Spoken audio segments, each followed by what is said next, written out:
And thank you everyone for joining us today. We are pleased to share our latest results, and we are happy to have this wonderful panelist with us today.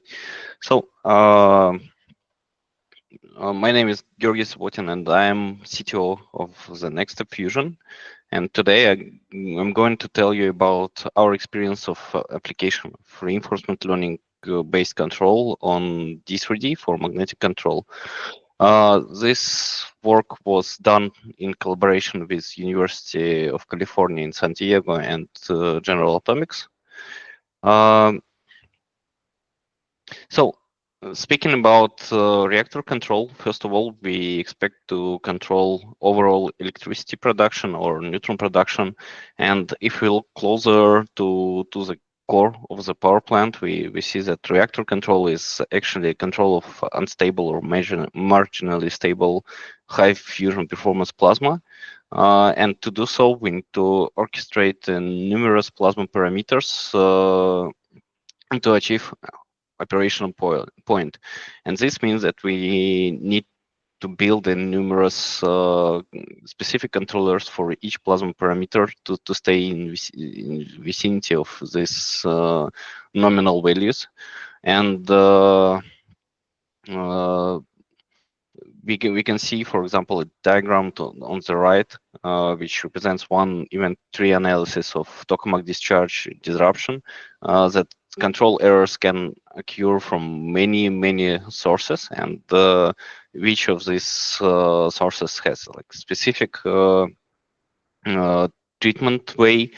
And additional fact here is that no one has experience of operation of tokamak in reactor relevant setup, and the cost of, for example, human error on a reactor level of plasma energy could be much higher than it is in experimental devices.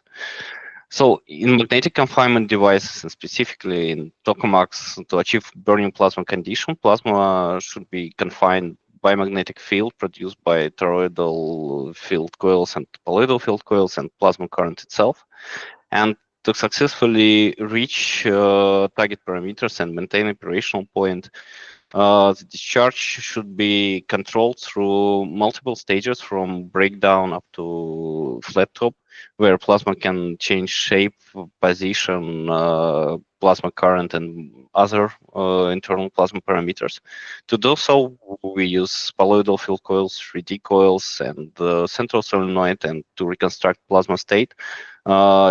Flux loops, magnetic probes, and other diagnostic, for example, for MHD mode detection are used.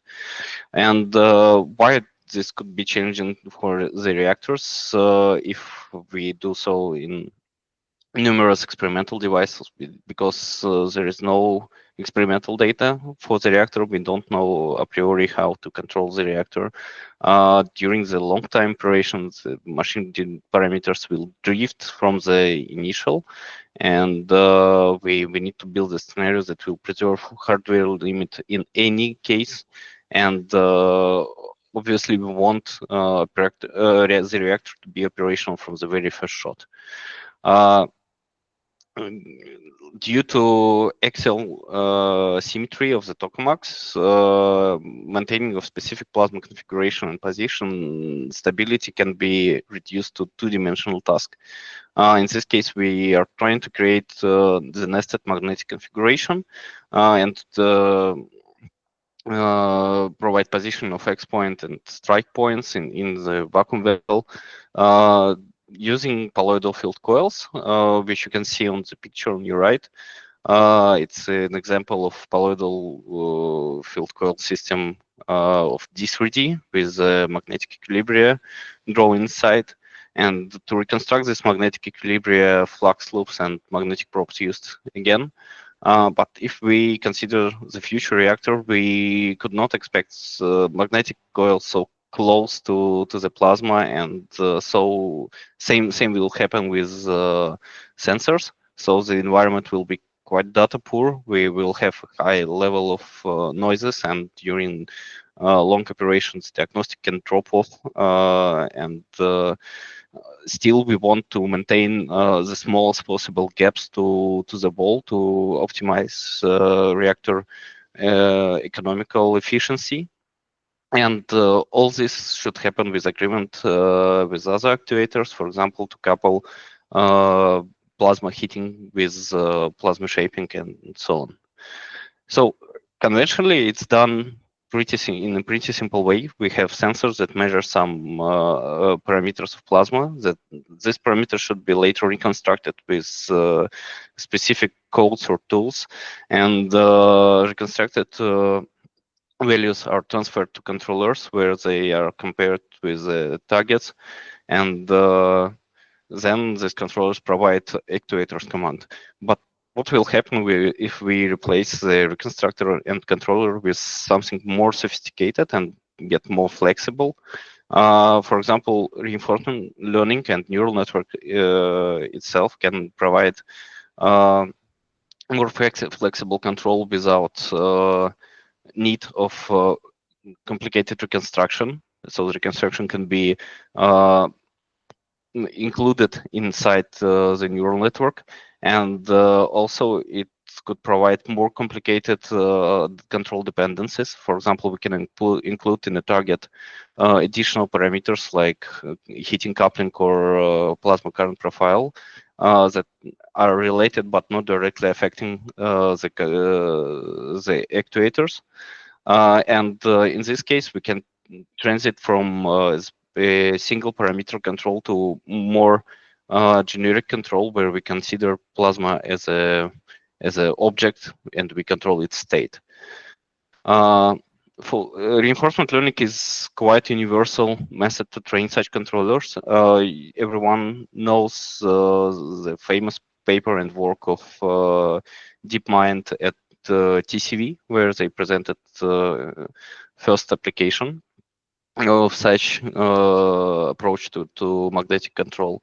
In general, it uses agent which makes actions in an environment, which could be simulations or real object, and agent sees the reward and change of the state of the environment, and iterating in such way, agent tries to maximize the reward, and thus he develops policy to achieve the target in best and optimal way.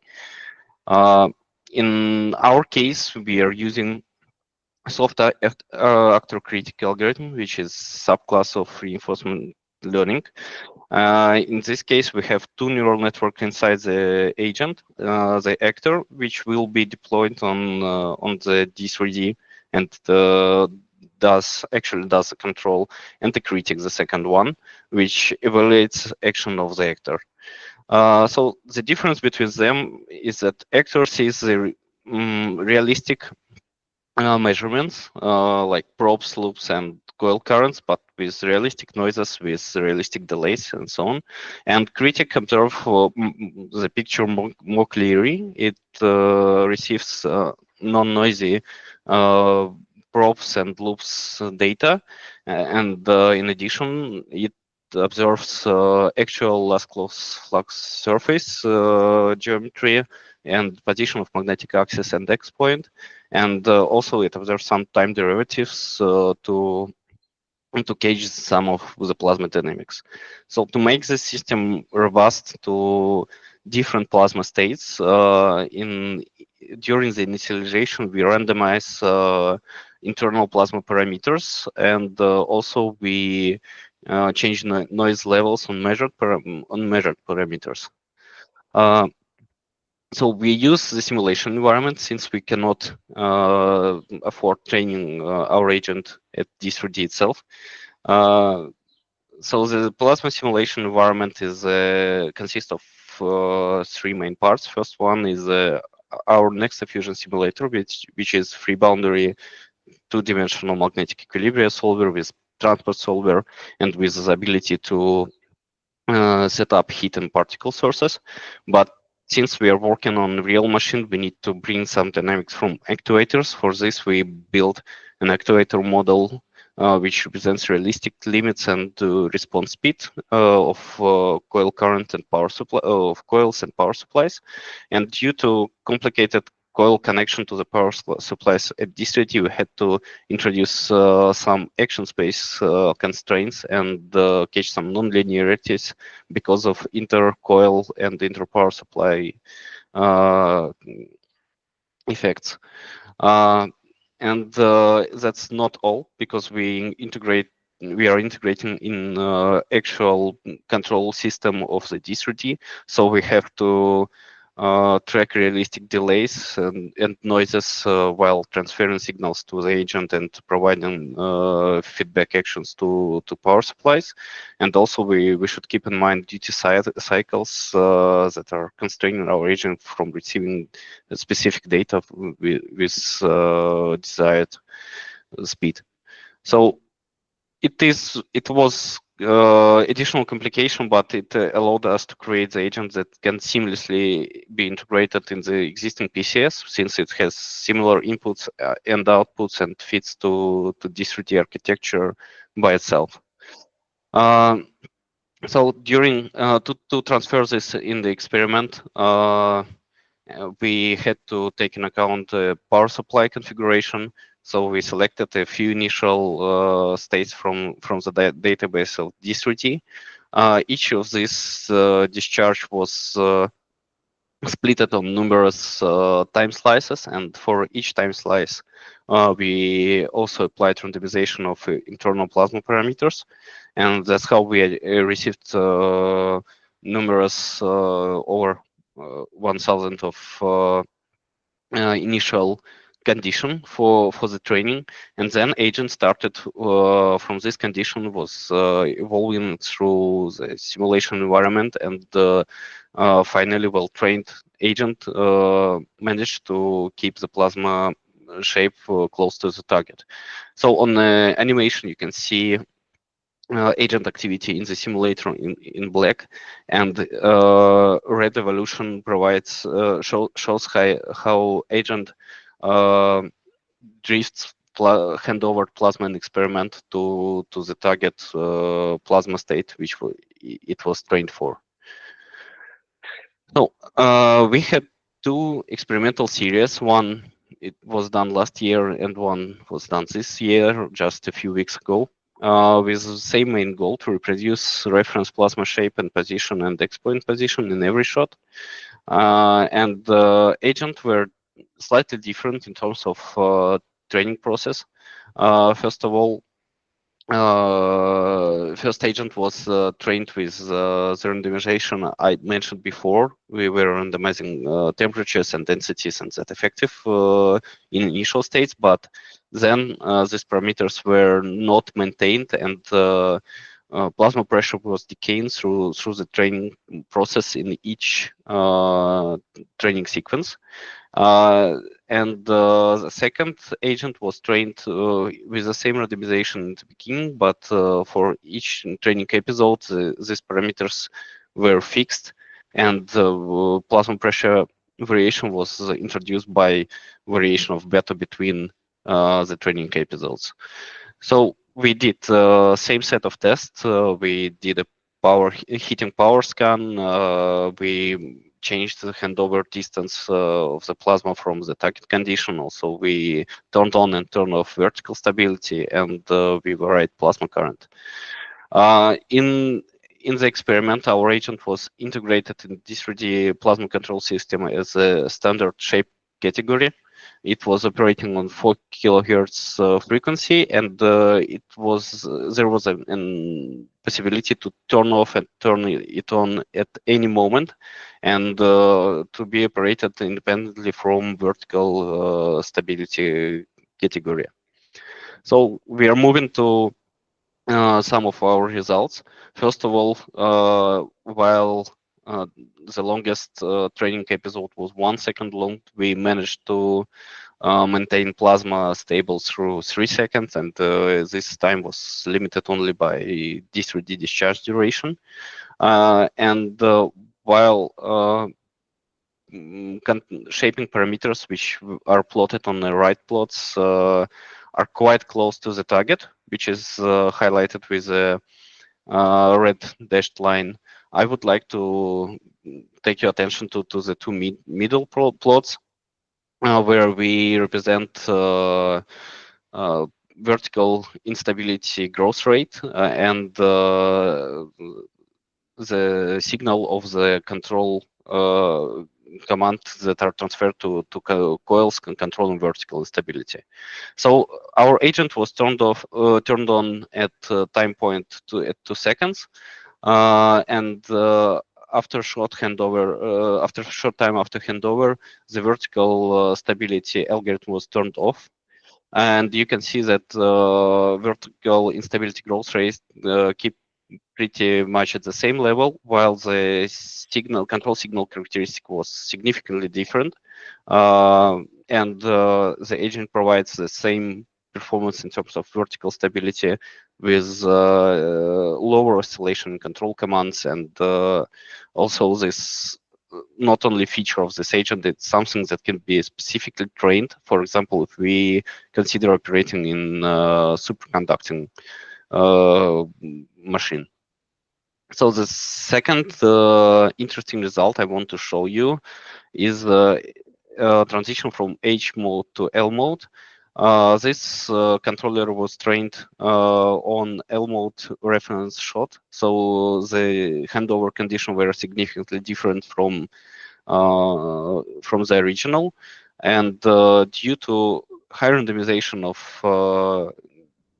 plasma pressure parameters during the training, we managed to maintain and not to disrupt plasma during H mode, and after turning of the heating, the parameters of control of quality of control quickly drifted to the nominal, to the target. So moving to the actual agent and the last results, in our last experiment, we showed that the overall quality of control increased significantly with the new training process. And now we can maintain shape within 1 centimeter or 1.5 centimeter from the target, and magnetic center within 1 centimeter. It's not the same for X point, and I will tell you later why we see this problem, but we see that we can controllably, in a controllable way, increase performance of agent. So let's take a closer look on this agent performance. Here you can see the deviation from the target that agent was aiming for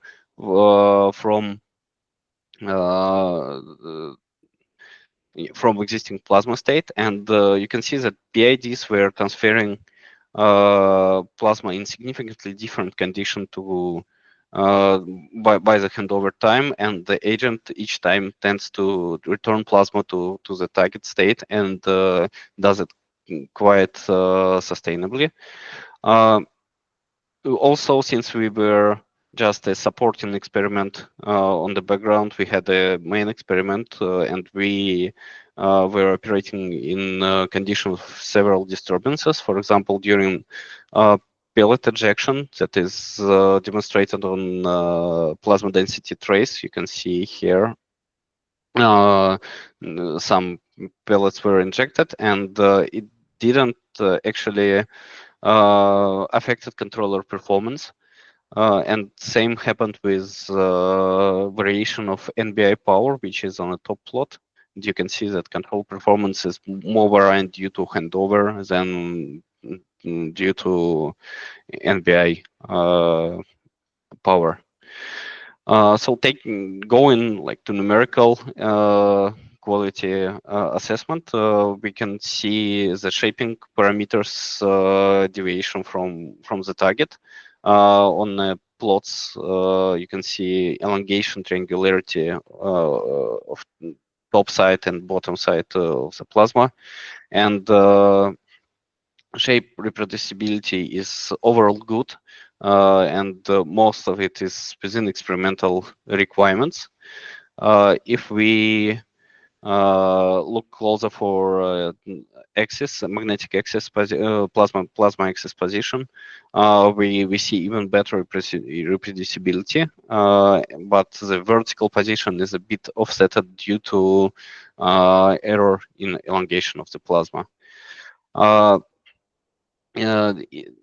Like now we are coming to the like not very good performing part where X-point radial position, which is demonstrated here, was maintained quite good, while vertical position was significantly shifted from the target, and we expect this happens due to not very accurate current density distribution treatment during the training. So we understand how to fix it right now. And looking overall on two experiments and looking on performance of the control in terms of shape and center positioning versus plasma pressure, we can see that previous experiments that are highlighted with colored triangles and circles were highly dependent from the plasma pressure, which was fixed by our new randomization way and new training treatment, while X-point position is not almost depending from plasma pressure, but is more sensible to internal inductance of the plasma, and that we are investigating right now. But we believe that more physics will give us better quality in next iterations. So to conclude this, first of all, our controller performed from the first shot with no additional tuning and no disruption, and with overall good performance. We did some hours of domain test, for example, significant plasma current variation without randomization during training leads to plasma disruption, which is it can be expected, but it has some safety margin around 20 or 30% of nominal plasma current, and our controller successfully progresses through with development of simulated physics effects. Thank you for your attention. Oh, great. Thank you, Georgy. And thank you very much for presenting. And you're almost in time. So I will start reading questions. There are just a couple of ones. If you guys want to ask questions, please send it through the Google Meet Q&A feature, which you can find in Meeting Tools on the top, on the bottom right of your screen. So the first question here, and a few people asked it a bit differently, but a few people asked, what is the progress of different groups and organizations in applying reinforcement learning to plasma control? So you mentioned DeepMind. What else? Who else? So we observe like different application of machine learning and reinforcement learning to different tasks. For example, the group of Egeman Coleman from Princeton Plasma Laboratory was doing a bit different reinforcement learning to control ELMs in discharges and even to suppress magnetic islands. Most of these applications are more data-based, that we expect like a restricting factor, since we have no database for future reactors, and this could work not significantly as good as it works with existing data. Okay, it's clear. One more question from Joel. How would you expect results to differ if the critic neural network received the same data as actor neural network in the RL algorithm? That is, if they both received noisy data instead of the critic receiving non-noisy data. So that's a good question, because actually the training process is designed in the way that critics should see more information than the actor itself. And if critics will see the same noisy measurements, or the errors in quality of actors' actions could be much bigger, so it will probably lead to a higher deviation of control error or even to disrupting of the plasma. And that's why critics should be most informed like neural network in this process. Okay, thank you. And one more question from Theo, a fairly basic question perhaps, but could you please elaborate how you ensured your training environment corresponded to actual DIII-D plasma behavior? Yeah, that's another great question. So we started with simple reproduction of existing discharges from DIII-D, and it's true that so far our simulation environment should be calibrated on the machine, since it involves a lot of hardware reproduction, and we had to catch the specific of probes engineering and power supplies engineering in this case. But we have plenty of simulator data and experimental data to run sim-to-real and sim-to-sim validation. We devoted a separate article about this. You can find it, I guess, on our site. So far we have to do this validation for each machine, but we believe at certain point we will be capable enough to build a relevant digital replica of the device without additional validation. For example, if some vacuum shots will be enough to validate it and to run it on actual reactor. Okay, clear. That seems to be all questions that I have at the moment. Just to be sure that, guys, if we missed to ask your question and answer it, we will definitely check our recordings from our Google form and send you a reply over the email. I understand that probably some of the questions are not really relevant to our topic. Some questions slip between people. So we will try to do our best to reply you as quick as possible. So at this point, we are finishing with Georgy. Georgy, thank you very much. Yes, thank you for presenting. And let's switch to Adriana. Adriana, are you here?